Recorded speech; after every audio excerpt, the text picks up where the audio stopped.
It's the day of Saturday. I really have no clue what today will bring. At least I can ask Sayori if she'd still like to go somewhere together. Hopefully she's not upset with me. With any luck, she's still got some of that eagerness I saw in her on Tuesday. I sent her a message at night saying, "I'm coming over in the morning, okay?" She replied during the night, but I was already asleep by then. It was a single word reply, but she's okay with it. Once I reach Sayori's house, I knock on the door before entering. Since she has no issue with it on Tuesday, I enter the house without worry. Stepping inside, I call out to whoever's around. Hello? Hello? No response. It's as if the entire house was abandoned, especially with the door being unlocked.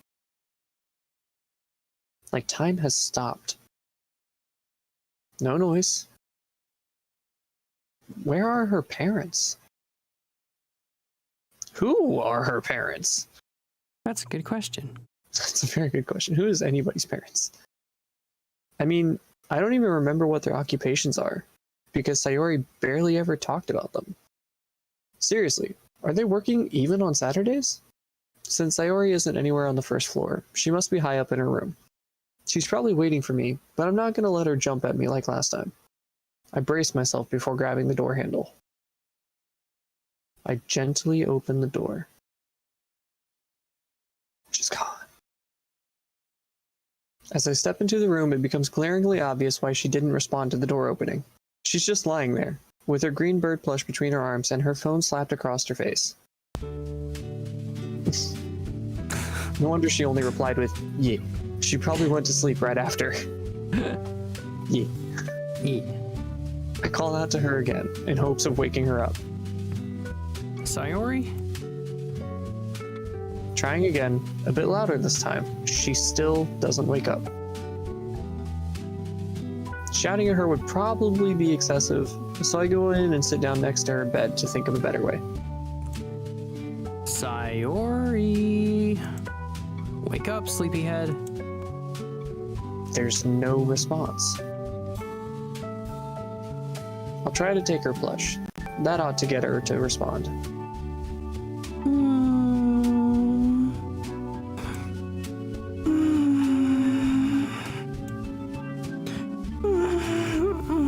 Mine. No take. She's holding onto it like there's no tomorrow. I can't just sit here until she decides to wake up, though she is pretty cute as she's audibly blowing out air every time she exhales. I touch the tip of her nose lightly. Boop. And again. Boop. No boop. Sleep. Yes, boop. Boop until you wake up.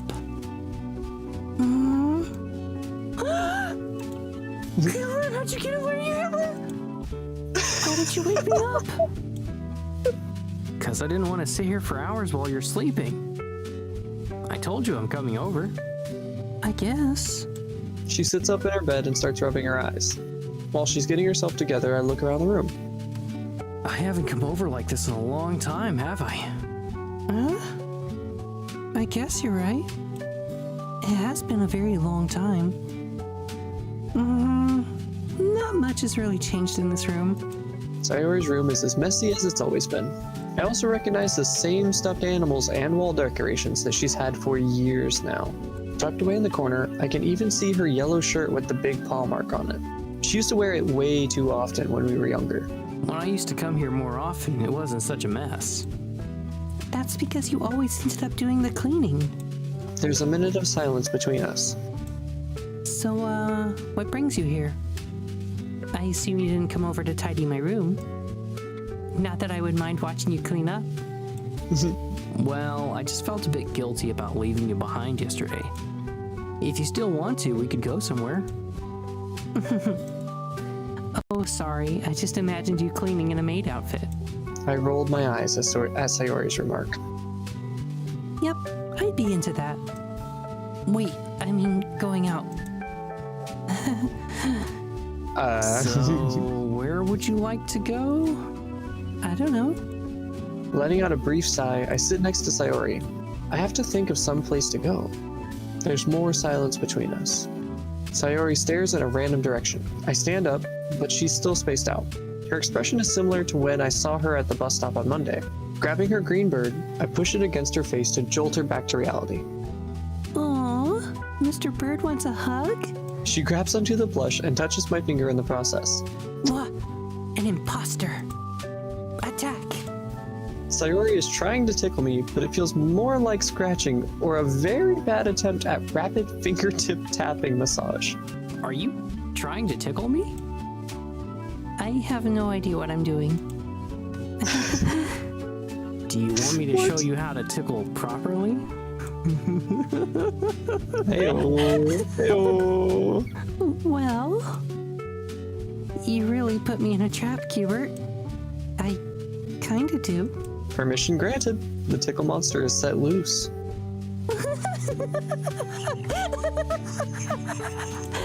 Please! Please! Go on, it's your turn to read. Yep. Jeez. Pausing the tickle torture, I let her get a breather.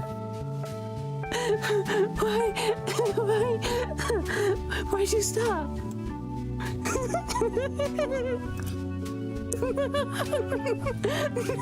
Not fair. That's fair. Oh, jeez. This is adorable. She's blushing from all the laughing, and I don't want to overdo it. Everything in moderation, after all. This is just my punishment, isn't it? I'm getting punished for being so selfish. I can distinctly feel the sudden change from my smile to a confused expression on my own face. What on earth are you saying? Shellfish. I meant to say shellfish. Shellfish. That doesn't make any sense. Is she calling herself that because she has a guilty conscience? I can't imagine her doing anything worse than what I've already been told by the girls from her club. So, Hubert, are we going somewhere, or you got into the mood for cleaning, maybe? We're going, yeah. I'll go grab something from home and we'll meet in front of your house, okay? Get ready for an adventure, Hubert. Cute.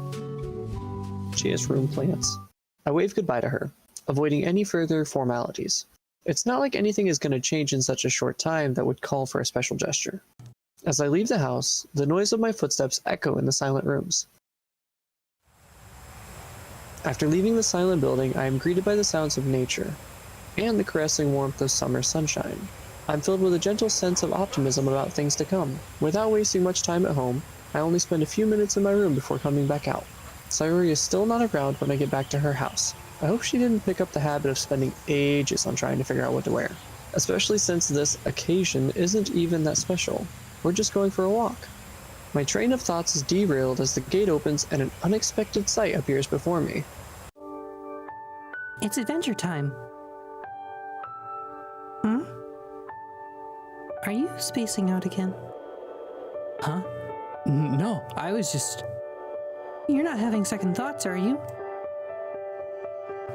Well, there are certain thoughts that I'm having, but that's not the right way to describe them. No, it's just... I'm not really sure where we should go. Hubert, life doesn't have to be that complicated, you know? Just pick a direction and take the first step. If we change our mind on the way, that's okay. This is adorable. That's really something I'd expect from Sayori. Words of wisdom, nonetheless. Looking away for a few seconds, taking in everything she just said, I look her straight in the eyes with a smile on my face. Let's go then. Adventure time. Cute. Our adventure begins in the most boring way imaginable.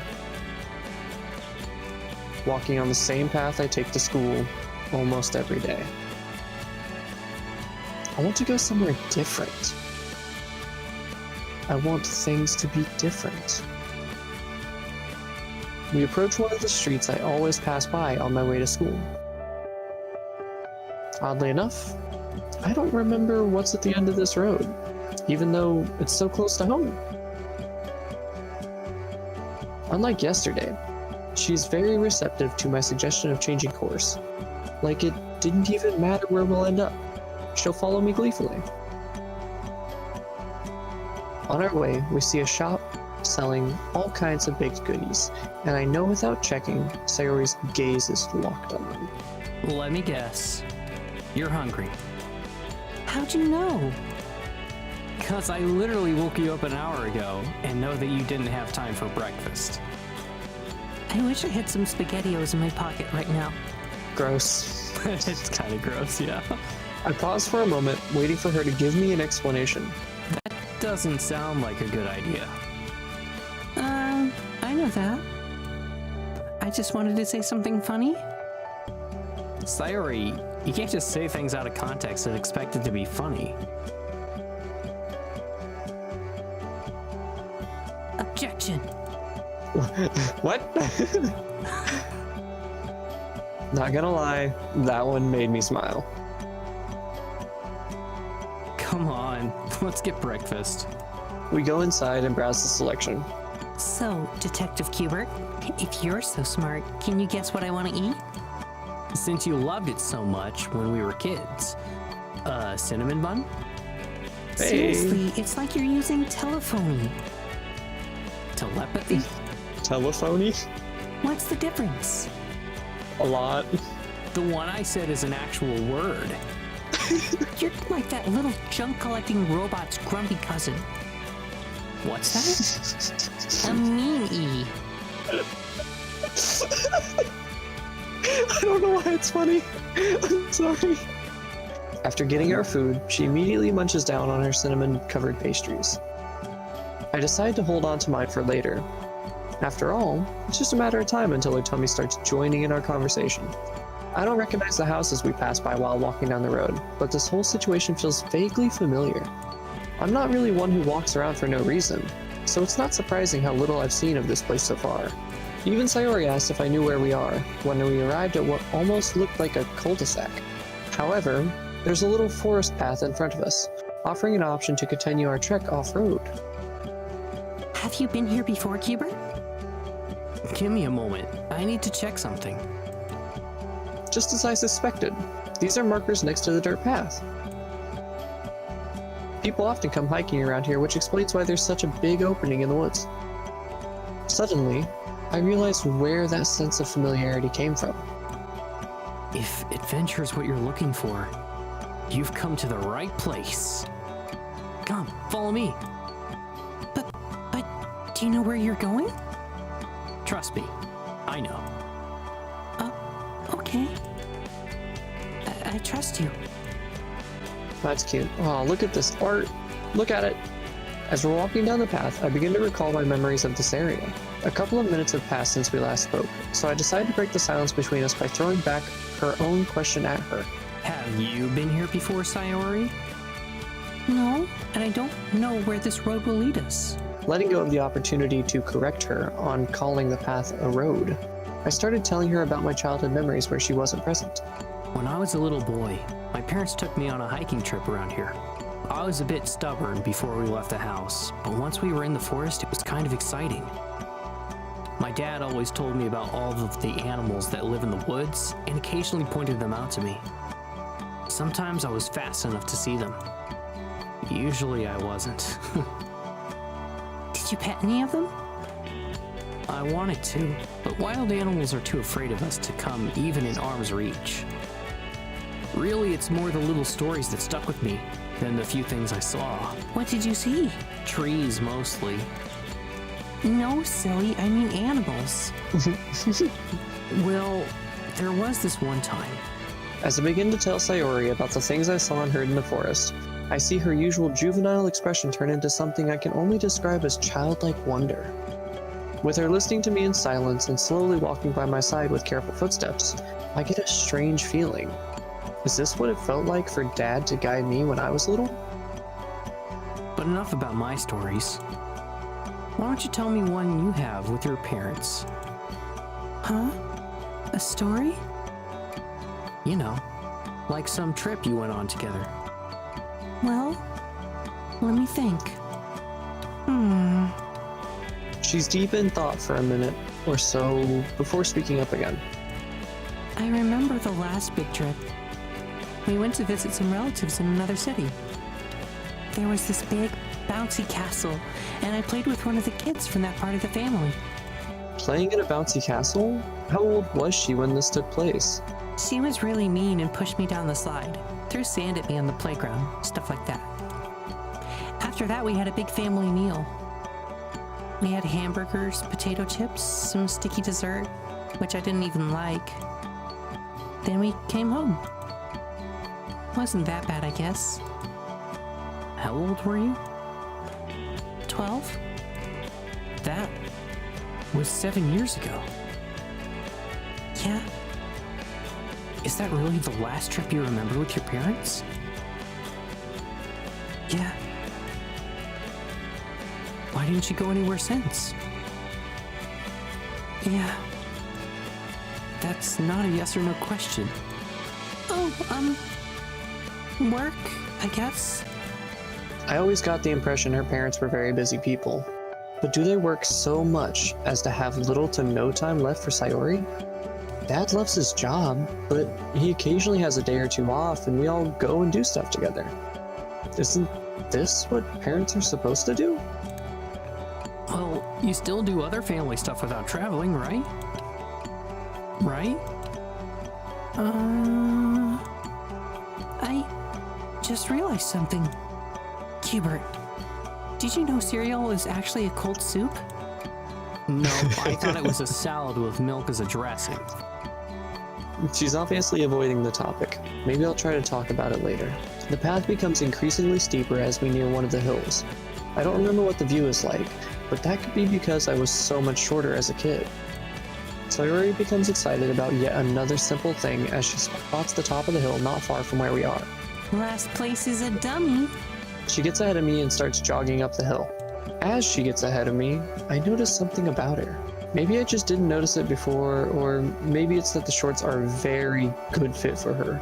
I start running too, but right when I was about to catch up to her, she stumbles and trips over. She slides on the rough dirt for a second. I immediately go to check up on her and extend a helping hand. Sayori, are you okay? Did you hurt yourself? I hurt my knee. Let me see. It's one of the drawbacks of shorts. No protection for your legs. Luckily, she barely scraped it, so it probably won't even hurt by tomorrow. Maybe I can lighten the mood with a little joke. About the bleeding, Sayori. What? I'm not bleeding now. I thought I already knew that. Huh? Oh. Sorry. It's okay, Sayori. Come on, grab my hand. She holds onto my hand with a gentle grip as I pull her up.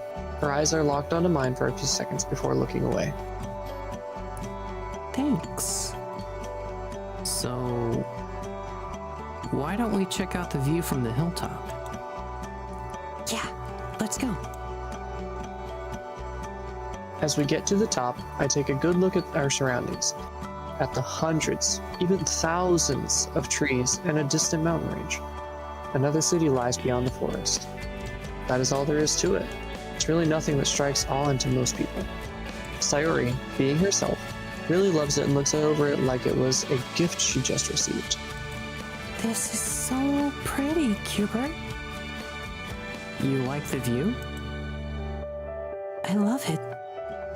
Can we stay here for a while? Of course we can. We take a seat by a big tree that's almost at the top of the hill.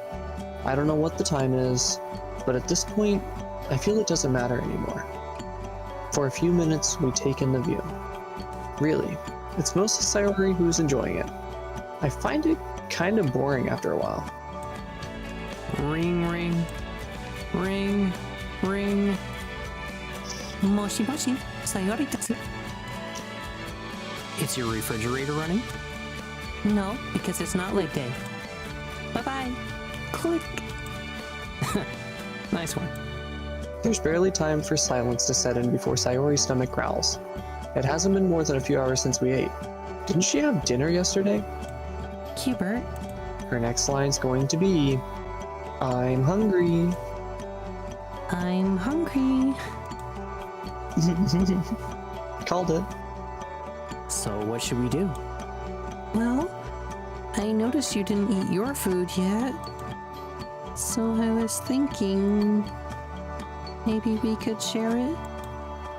I bought you food after you slept through half the day, and you still want mine? Jeez. Yeah. Fine, whatever. Since we're in no hurry, I take my time eating the sizable cinnamon bun. Even Sayori is munching at a more modest pace than usual. With all of our food gone, I make a mental note that we should start walking home before we get hungry again. The path leading to our city isn't too long, but the road we came down on is the opposite. It would take us an hour or so to get home from here.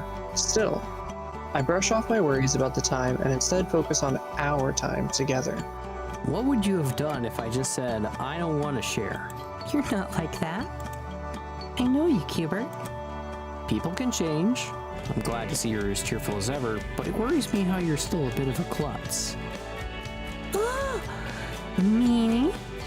There's a big world waiting for you after high school that is much meaner than me. I mean, it's great to spend time with you after so long, but it's like you didn't change much since we were kids. You'll have to take life more seriously sooner than later. Hubert, why can't it be like it's always been? Like when we used to hang out all the time, you know? 'Cause we're adults now, Sayori. That means acting more responsible and all kinds of other stuff we didn't get as kids. Heck, we're old enough now to vote on how important things go, but I still don't understand. We have to move on, otherwise life will leave us behind. I'm trying. I'm expecting her to continue her sentence, but she just stays silent with her lips curled into a frown. Go on. I'm trying to move on, but it's hard. I know it's hard, but you don't have to go alone, if that helps. We can be friends again and take this challenge head on together. You really mean that? I do. I'll have to thank Monica yet again. How so? She pushed me to speak to you on Sunday. I kinda talked a lot about you and she recognized you when we walked by the bus stop. I'm glad she did. Cute. So, do you have any plans for when you finish high school? Kinda. Why don't you tell me about yours first? It's nothing grand, since I only started to care about this a few months ago. My dad works as an electrician, so I was thinking... Time seemed like it flew by as I was telling Sayori about my plans for the future and how I came to the realization of how I'm slowly becoming an adult with responsibilities. The sun is approaching the horizon gradually at the pace of a creeping crawl. Her eyes tell me she is genuinely interested when I talk about my future, but looks away when I tell more stories about me and my dad. You've been really silent for some time now, Sayori. I just like listening to you. Okay, but it's your turn now. Tell me what you have in mind for your future. It's not very specific. I'm listening. Well, I talked about it with Monica, and she said I should consider becoming a teacher. I actually thought about it a couple of times back when Miss Katsumi used to teach us. Plus, I really like kids. Getting a long summer break sounds awesome, too. Already planning on lazing about on the job? Huh? No. Well, maybe a little. I guess it's a better alternative to working all the time. That reminds me, how come your parents are working so much? I don't know. Look, Hubert, the sun is setting. Yeah, I see it. It's not like I wouldn't be able to see it while listening to her answer. We can get a great view from here. Right. So about your parents? Can we watch the sunset? Please? I mean, you don't have to look away. Please. Just the sunset. Okay. I give in for now, seeing as the subject is uncomfortable for her. However, what this brings to mind only makes me more concerned, not less. As the sun is setting, I try to recall when I last watched it like this. Not being a sentimental guy, I haven't cared to take the time and just watch the sky become enveloped by the night. Looking at it now, I appreciate how beautiful that increasingly orange-tinted ball of fire is. Still pretty boring though. So, Sayori, Look, I can see the stars. Do you think we'll see a shooting star? I don't know. It's still a bit early to see a lot of stuff up there. I wish I could see a shooting star so I can make a wish. That's not how this works. That's not how any of this works. You're not supposed to say your wish out loud. I should keep my wishes to myself? If you wish upon a shooting star, yeah. What if I don't? In that case, wish away, Sayori. I wish the rain clouds would go away forever. There's a moment of silence between us as I try to get my head around something that's definitely more than what it seems like on the surface. Feeling under the weather? I That's- have crippling depression. She says that in a funny voice, but that's probably the worst timing for that reference. Jesus. Yeah, I get the reference. No, seriously. What's wrong? I'm not joking this time, Cubert. Did something happen that made you sad? You can tell me anything. Really. I've only seen hints of something being wrong, but I brushed it off because I didn't want to be intrusive. Her cheerful mood seems to have vanished now, like a file being deleted on a computer. That's a stupid way of putting it. It's not that bad, really. It will go away. No need to get yourself hung up about it. I'm no mind reader, but the smile she gives me is clearly a forced one. It's too late for that. I'm only becoming more worried. Your parents aren't anywhere to be seen. They never take you to places. Now you say you're depressed? I'm sorry for making you worried.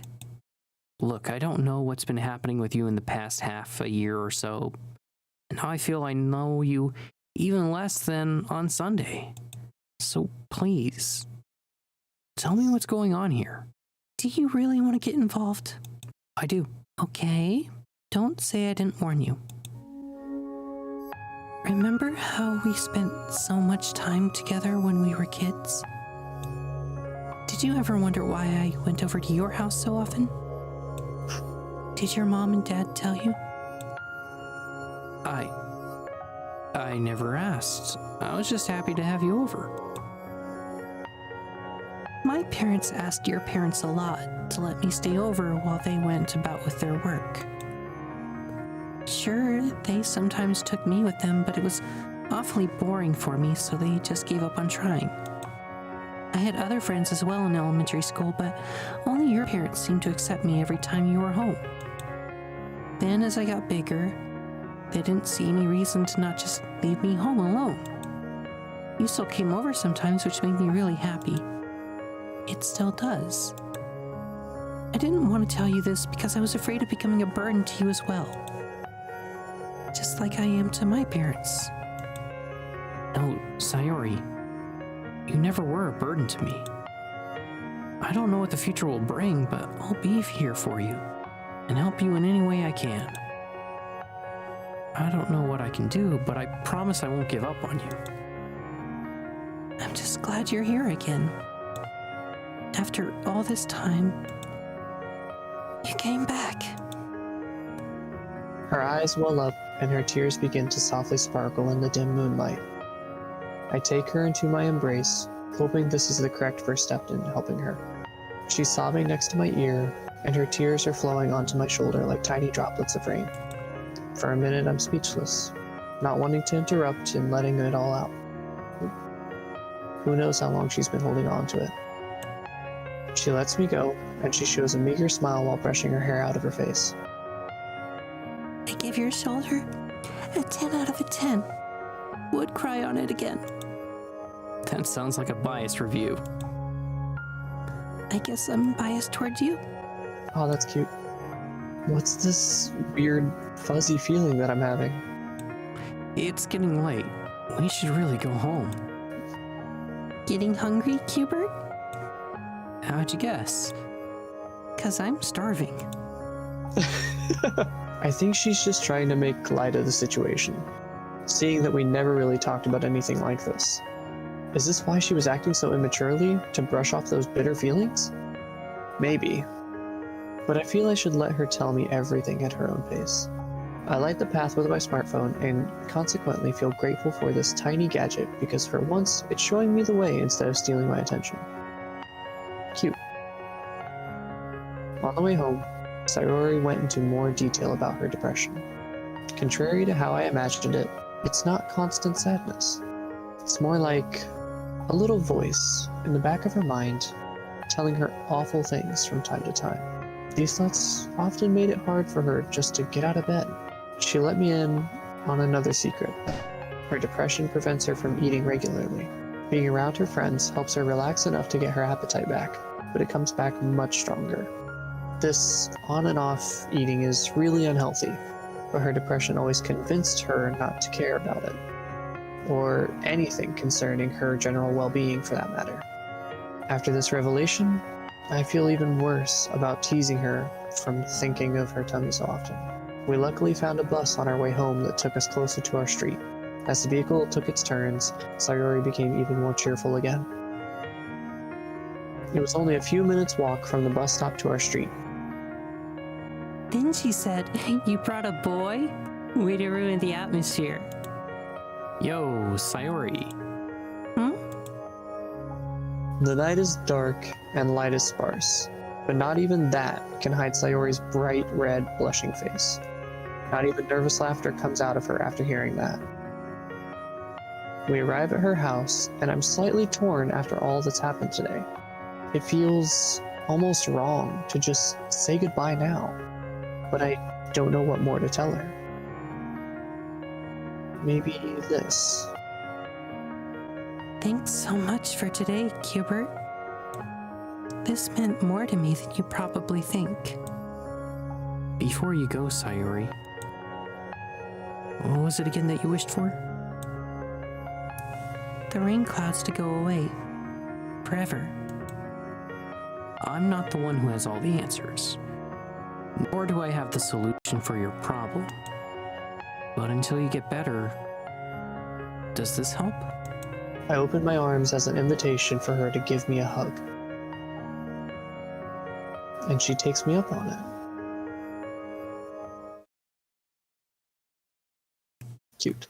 It's adorable. Sunday. I love that entire day. Sunday.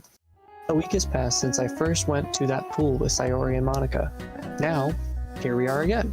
Same day of the week, same location, same plan in mind. Yet so much has changed. I met 3 girls who are wonderful in their own ways. I also got to spend some time with a friend who I assumed had forgotten about me.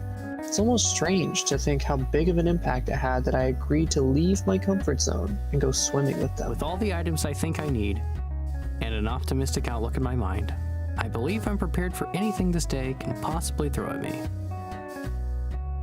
Before arriving at the entrance, I get a text message. It's from Natsuki. It reads, I won't be at the pool today. Don't look for me. Have fun. Goodbye. That's strange. Her not coming today is bad enough, but why did she write goodbye at the end? Without thinking any more about it, I shoot her a reply, asking about the details. I hope it isn't something terrible. The same employee faces me with the same listless expression, but I have a feeling this day is bound to be different from the rest. Going straight to the locker room after entering is so much easier now that I know where it is. Going back to the pool, I can't find any of the 4 girls. Having learnt my lesson, I stay a safe distance from the edge of the pool. Nobody in sight. I lie down, close my eyes, and relax. That's what you're supposed to do on the last day of the week, right? A few minutes pass. I hear footsteps around me. I open my eyes, but I can't see. Someone's got their hands over them, but I decide to play along. Huh? I can't see. Did I go blind? Did I die? Both? Both? I'm dead and blind. Rays of sunshine seep in as her cupped hands loosen over my eyes. Cute. You're so silly, Cubert. Want to join us in the pool? I brought a beach ball that we can all play with. I'm in. You're not in yet. Come on, let's go. I follow Sayori into the pool and notice Monica and Yuri passing a red, white, and blue beach ball between each other. They look like they're having fun, and both are fully engaged. Monica's athletic figure glides in the water like a dolphin. Yuri, on the other hand, takes it slower with more measured motions as she aims the ball towards Sayori. When they see me, they wave their hands at me. Hey, Sayori, why don't you take 2 for him? Team. We could play 2 versus 2. Yeah, that sounds awesome. Would you like to be in a team together, Cubert? What kind of question is that, Sayori? We came in the pool as a team, so we're leaving as a team too. That's a yes. Yay! That's a yes. Must confirm. The 4 of us position ourselves so Sayori and I are close together, while the other 2 girls are about 20 feet, so about 5 meters, so about 33 bananas away from us. Monica calls out to us as she's prepared to pass the ball first. Okay, everyone, get ready. Go! I reach out to the ball as it falls to a spot just a bit over an arm's length away from me. I barely manage to hit it. Man, here I was thinking Sundays when I get to put my feet up and now I'm faced with physical exercise? Monica doesn't cut me any slack. I can see that much from the shots she aims at me. The 4 of us pass the beach ball between us. Even if we don't manage to pass it back, there's not a sniper mark. Almost feels too good to be true that I'm playing beside my childhood friend again, especially against 2 such beautiful girls. My dear friend is throwing with enthusiasm visible both on her face and her motions. Yuri calmly focuses on each shot she makes, and I imagine Monica isn't keeping score this time. Time whizzes by, and Sayori lets me know she's kinda tired. I signal to the others and they come closer. As we are leaving the pool, Monica stops me for a moment. Would you mind if we had a chat? Just the 2 of us? I shrug internally. All good things have come to an end. Sure. We stand in a place where we won't be in the way of foot traffic, or maybe out of earshot from everyone else. How are you feeling so far, Cubert? Huh? You mean today? I'm alright. Having fun as usual. As usual? Yeah, but you and the others help a lot with that. Is that so? I'm really glad to hear that, you know. That's actually why I want to talk to you. See, the others seem to enjoy your company as well. Therefore, I was thinking of asking you something. Is she trying to get me to do something? I'm used to girls asking me to do stuff for free, but I never actually get anything out of it. I know Sayori brought it up last year, but she might not have made the best case for it. Not just that, people can change over time. As you know, I'm the president of our school's very own literature club. The name is descriptive, per se, but I think people still have some misconceptions about what it's really like to be in our club. Even though I have way more influence on how things go when we're in the club, what you've experienced this week is an accurate representation of all the fun we have. So I'd like to ask you to consider joining us next year. I'm sure we can find something for you to enjoy in the vast selection of literary works. Besides, a smart person like yourself could benefit a great deal from exploring new territories you might have missed this time. This time? Oh, she probably means how I missed out on going to the club with Sayori. How does that all sound? That's quite the offer you're presenting me, Monica. I try to do my best. So, about the club? Yeah, I'm not sure yet, Monica. I mean, I didn't really contribute to your conversations about literature. You've got time until school starts again. Yeah, life is full of surprises. Let's go find the others, okay? I've got something planned for the 5 of us. Didn't she mean 4 of us? Whatever. I'm not going to get hung up on a single misspoken word. Okay, everyone, I've got something special for today. It's been more than 7 months since we started our club. We had our ups and downs, but we managed to stick together and even grow. What do you say we take a picture together? It's for the occasion of not only being club members, but also becoming friends who stick together even after school. Yeah. Hubert, would you mind taking the picture? Sure thing, Monica. I take several pictures of the 3 girls. Some of them more serious, others are goofy. Sayori's been kidding around so much that she either made somebody else or herself look silly on every photo. After our little photo shoot, Monica invites us to get some drinks from the snack bar they have near the pool. We have been browsing the selection for a while when I notice that Sayori is nowhere to be seen. Maybe she just went to the toilet? I decide to ask the other girls whether they know something about her. Monica says she doesn't know anything about her whereabouts. Yuri is sitting a bit farther from us and is reading a book with a dark cover.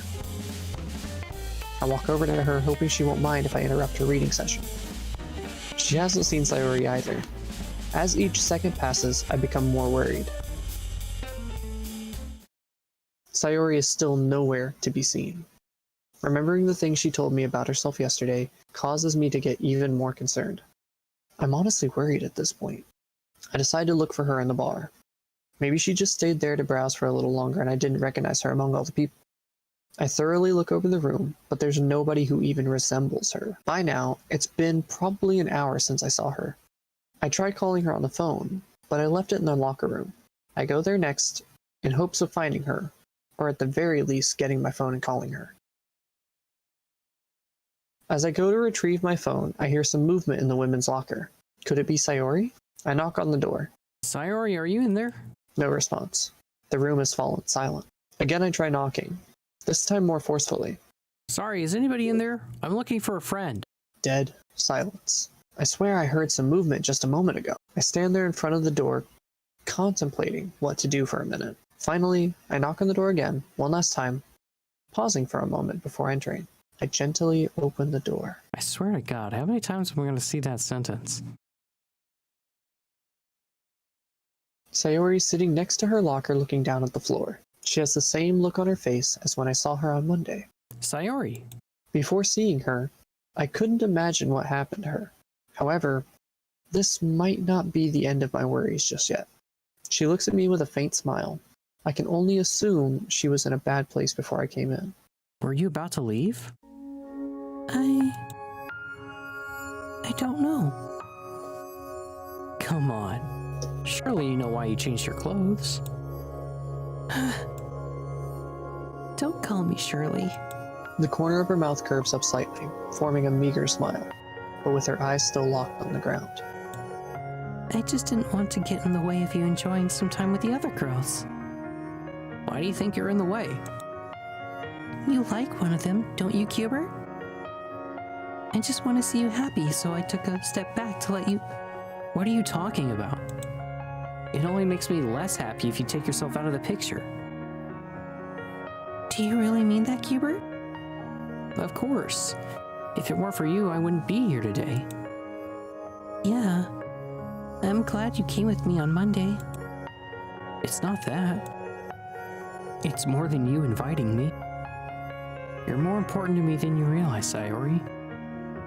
I was looking for you over an hour, you know? The other girls are probably worried too. She looks out the windows, onto the inviting sunlight shimmering atop the gentle waves in the pool. It's much darker and colder inside. That sounds like how she described feeling inside, in contrast to how bright her smile is on the outside. Still looking away, she speaks up, but her voice is barely audible. I wish I was as good as Monica.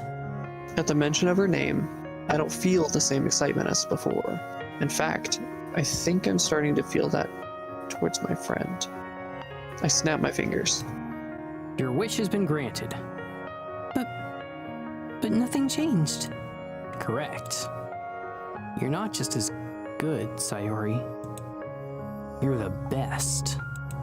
Aww. She buries her face in her palms and starts sobbing. I'm dumbfounded.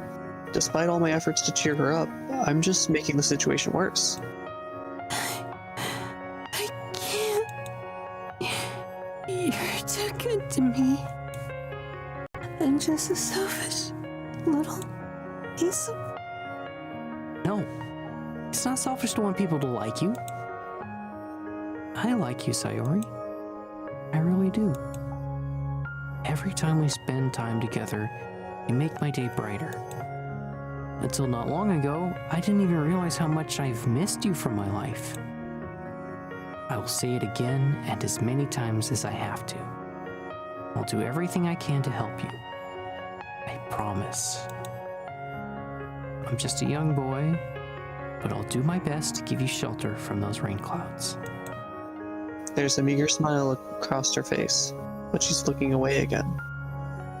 Tiny streams of tears are flowing down her cheeks, curving around her stiffly curved lips, stopping on her chin, then landing on the floor like raindrops.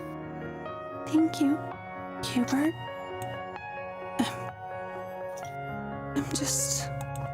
She stands up, turning away from me as if she's gathering her courage, but doesn't turn back to me. I'm scared. I'm really scared. What are you scared of, Sayori? I'm scared that I'll just hold you back. My parents. She starts crying again. I can't just stand here and watch. I stand in front of her and grab her by the shoulder, trying to look her in the eyes as she's sobbing. You won't hold me back. We're in this together, you hear me? You'll get bored of me. I'm too much of a burden for a friend to take care of me. You wouldn't want to stay with me. I do. Remember what I said on Tuesday? You're still that precious to me. Her sobbing stops as I wipe the tears from her eyes. Aww, little Aww. squishy fan-made art. She gives me a look that makes me feel like I need to give her an answer. An answer that leaves no doubts. I want to stay with you, Sayori. I've been looking for you for the last hour, but I may have been looking for you for longer than I dare to admit even to myself. I think... I don't know if I'm making the wrong choice right now, but this is my biggest leap of faith. Maybe I'm just being selfish. If so, I want us to be selfish together. I love you. Her eyes are glowing in a way that tell me she's not about to reject me. Her eyes are glowing in a way that tell me she's not about to reject me.